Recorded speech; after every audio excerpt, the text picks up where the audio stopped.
So speaking of Right. those, what is your favorite weapon personally? And I think it might be either the Kali sticks or a karambit. Am I correct? That is correct. Well, I have a Yeah. fondness for the karambit because Yeah. of its function, the ring. I like retention. I've seen a lot of, in reality-based training and a lot of stress-induced training, especially with weapons, people drop their knives a lot. Yeah. It is a common thing. People don't understand that. When you're meeting resistance and you're cutting and gutting and moving stuff, Mm. knives get stuck and they fall. So Yeah. the karambit to me allows for a retention that I can do this. Yeah. Hey, oh, what's going on? Oh, don't. Still got it. I can do all this and I'm not get. I don't drop my knife. So there's a retention, whether it's straight, curve, whatever. That's a secondary field. But Yeah. I have an affinity for being able to just use it around and move around because to me retention is very important. So that's Yeah. that's the Definitely. important thing.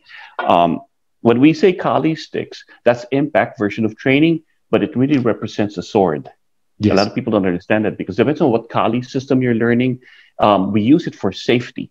Now, when Yeah. you see people hitting sticks, we don't hit sticks. The sticks represent the body, Okay. but we hit the sticks for training. Old school, no, the teachers never hit the sticks. They hit the body. Nobody comes Yeah. back for class.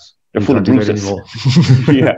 But when we do that, and the science behind using a rattan stick, not regular stick, it's Yes. rattan, it's fibrous. Yeah. Because the constant banging of sticks have so much vibration, you can get tendonitis. That's Yes. why we don't use hardwoods. Yeah. So having a fibrous thing, you can continue to hit sticks, that's symbolizing hitting somebody's body, but the vibration and energy exchange is safer for the body. Actually, your bones even get denser. Yeah. So there's a whole science to this that people never really study, but they go, wow, these guys kind of knew it.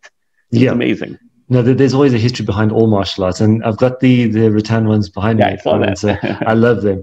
We also train. We've got 10 different weapons that we train, and when it comes to the retention of the weapons, like you're talking about, we've got this little rule: is obviously all the weapons are in sequence. So you start off at the lowest one, and then you work your way up to the sword. Okay, and whichever blade that you're on, or sorry, whichever weapon that you're on, it falls in the order, and if you drop it, you also have to drop down and do 10 push-ups with it. Yep, If it's number yep. one.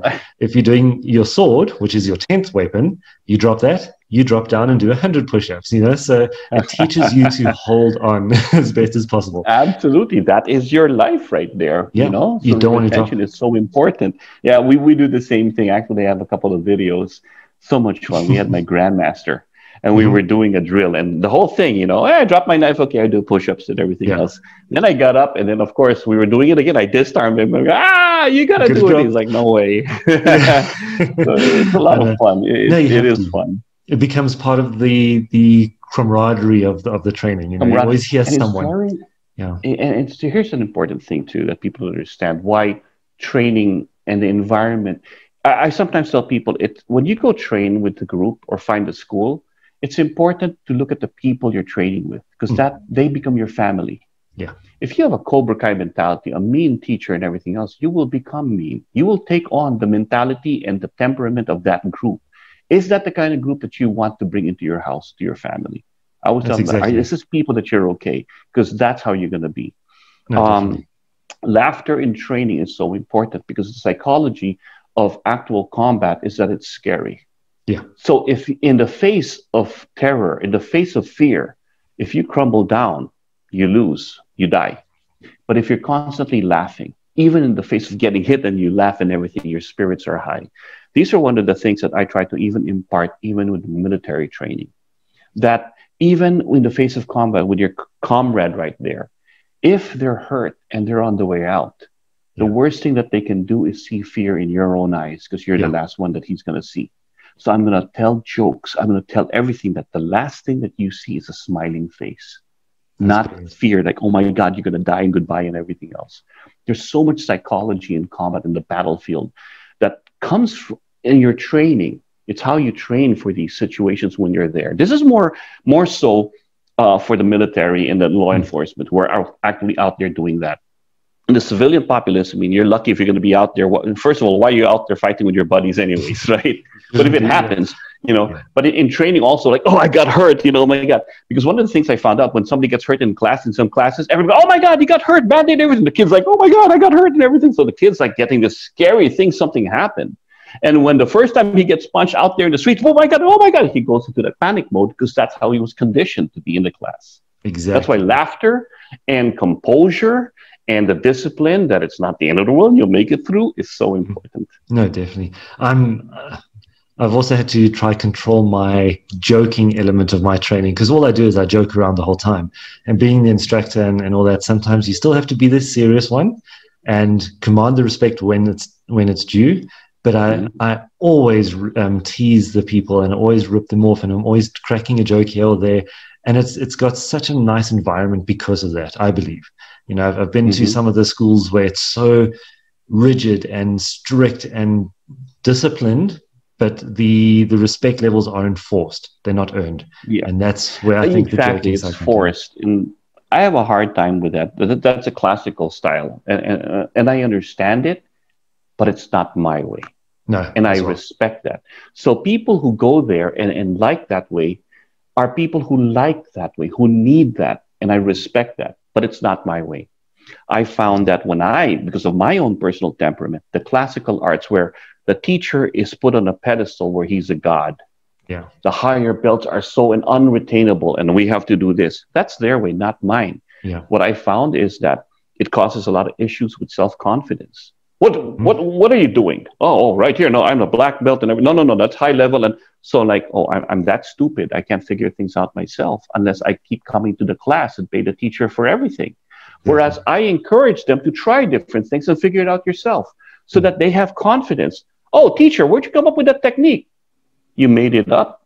Or you learned it from your teacher who made it up and everything. Yeah, we make all this stuff up. Don't you figure that out yet? Well, I can make it up too. Yes, you can. Why not? Yeah. So you empower them.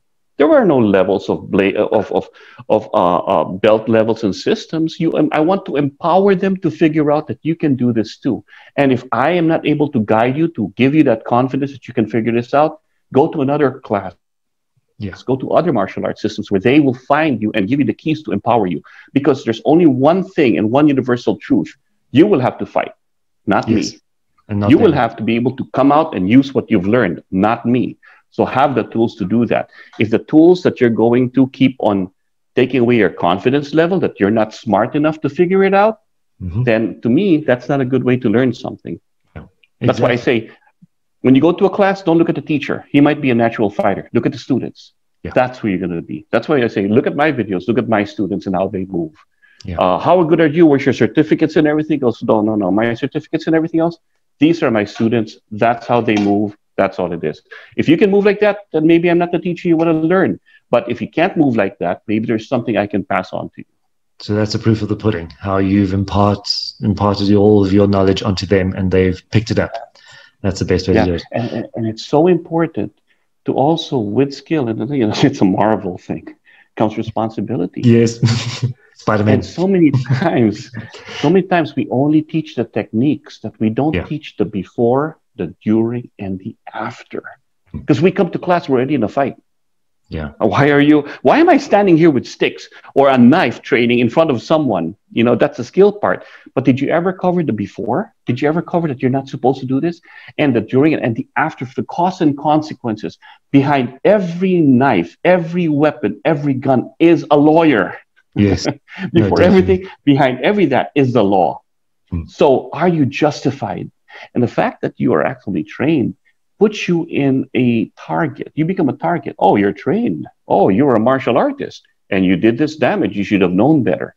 Yeah. Or you are now, the legalities in that. So you have, as teachers, we impart all this knowledge, but we have to also impart to them the costs and consequences of giving this power to them, giving this knowledge to them. A lot of times we actually glorify the violence. Yeah. Not good, because I learned it. I studied from different teachers. Some were gangsters, not even martial artists, who could have darkened my soul. I had teachers who actually pulled me from that light, from that darkness, and showed me the light. You don't want this. You think that's great? We put them because they're great fighters in this pedestal. They're all great. Those guys are not even functional in society anymore. Where are they living? How do they live? He's paranoid. He went to jail and all that. But then you put them up because they're badass fighters. No, this is who we want to be. So it's very important that as teachers, we really have to be very responsible with the costs and consequences of the things that we're imparting at them. No, definitely.